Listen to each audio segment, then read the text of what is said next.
Good evening. My name is Greg Piskozub from Liveline Properties. Tonight I'm at Bristol PIN meeting, Property Investors Network, and here we are with Tony from Newcastle. And Tony, I listened to your story and I was really inspired by what you've said.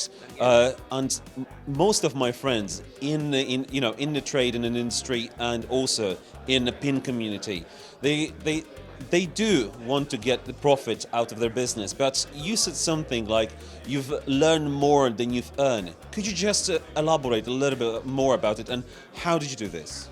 Yeah, so the property that I discussed was one that was probably the first property that I bought. And what I thought was, because I was buying it for such a discount, and my dad was actually going to do the renovation, I thought the savings that would make in labour would make this a fantastic deal. And I thought, yeah, we're going to pay 71,500 or whatever it was. We're going to spend 12 on it. It's going to be worth 90. That's going to be great figures. But it was only when I sat down at the end when the project was finished and I realised that I could have bought the flat around the corner that was £12,500 more expensive. Given the time that it took to carry out the project, most people value money over time. And it was that project that made me realise that I need to value time as much, if not more, than money.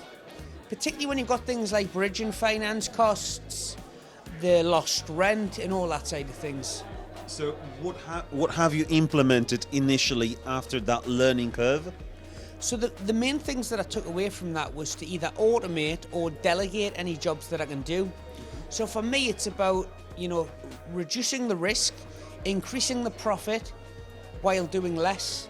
So there's people out there better to do the refurbishment than me dad. Sorry, Dad.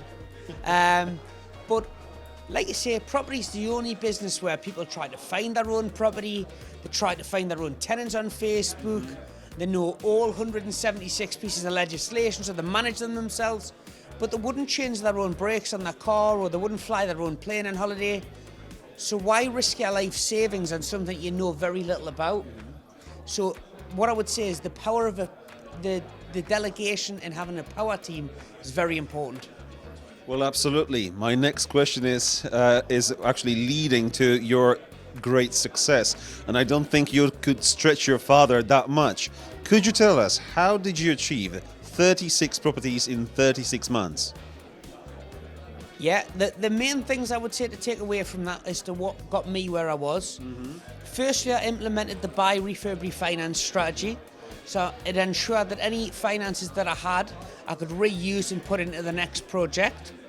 And I almost ensured that the return on investment was substantial enough. But it was also the power of raising private finance and joint ventures. My portfolio only really started to grow when I partnered up with people who had the money, but I had the time and experience which they lacked. So I lacked the money, they lacked the time and experience, which meant it was a perfect business marriage made in heaven. If you could give one golden nugget, an advice for someone who's starting in a business and looking for a little bit of motivation, what would that be, that one golden nugget? I think for me it would be work out what your why is. So for me, my why is I have 30 nieces and nephews.